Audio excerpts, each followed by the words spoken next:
இன்றைய காலகட்டத்தில் ஒரு குழந்தையை பெற்றெடுத்து அதனை பாதுகாப்பாக வளர்ப்பதே பலருக்கும் மிகப்பெரிய சவாலாக மாறியுள்ளது. மருத்துவ முன்னேற்றங்கள், தொழில்நுட்ப வசதிகள் இருந்த போதிலும் குழந்தை பிறப்பு என்பது உடல், மனம், பொருளாதாரம் என அனைத்திலும் கடினமான ஒன்றாகவே பார்க்கப்படுகிறது. ஆனால் சில தசாப்தங்களுக்கு முன்பு நமது அம்மா பாட்டி காலங்களில் ஒரே குடும்பத்தில் 2 முதல் 10 குழந்தைகள் வரை பெற்றெடுத்து அவர்களை வளர்த்தது சாதாரணமாக இருந்தது. அதை நினைத்தாலே இன்றைய தலைமுறைக்கு தலைச்சுற்றும் நிலைதான். அவ்வப்போது அதிகமான குழந்தைகளை பெற்றெடுத்து உலகின் கவனத்தை ஈர்க்கும் சில பெண்களை பற்றிய செய்திகள் வெளிவந்து கொண்டே இருக்கின்றன. சமீப காலங்களில் அதிக குழந்தைகளை பெற்றெடுத்து உயிருடன் இருப்பவர் என்ற பெயருடன் உகண்டாவை சேர்ந்த மரியம் நபலான்சி உலகம் முழுவதும் அறியப்படுகிறார். 15 கர்ப்பங்களில் இரட்டையர்கள், 3 குழந்தைகள், 5 குழந்தைகள் என மொத்தமாக 44 குழந்தைகளை அவர் பெற்றெடுத்துள்ளார். இதில் 38 பேர் தற்போது உயிருடன் உள்ளனர். ஹைப்பர் ஓவுலேஷன் எனப்படும் அரிய மருத்துவ நிலை இதற்கு காரணமாக கூறப்படுகிறது. இது கேட்பதற்கே ஆச்சரியமாக இருந்தாலும் இன்னும் நம்ப முடியாத ஒரு சம்பவம் வரலாற்றில் பதிவாகியுள்ளது. மருத்துவ வசதிகள் எதுவும் இல்லாமல்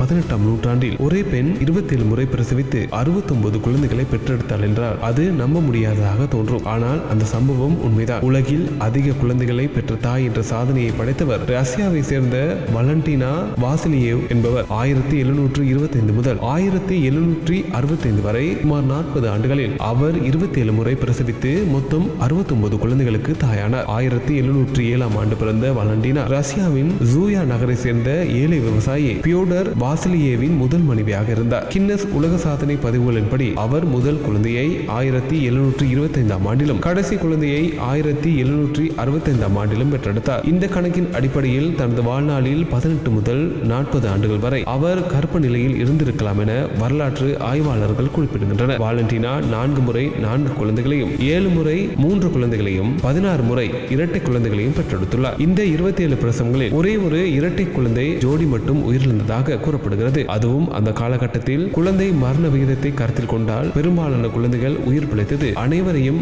ஆச்சரியப்படுத்தும் விஷயமாகவே உள்ளது.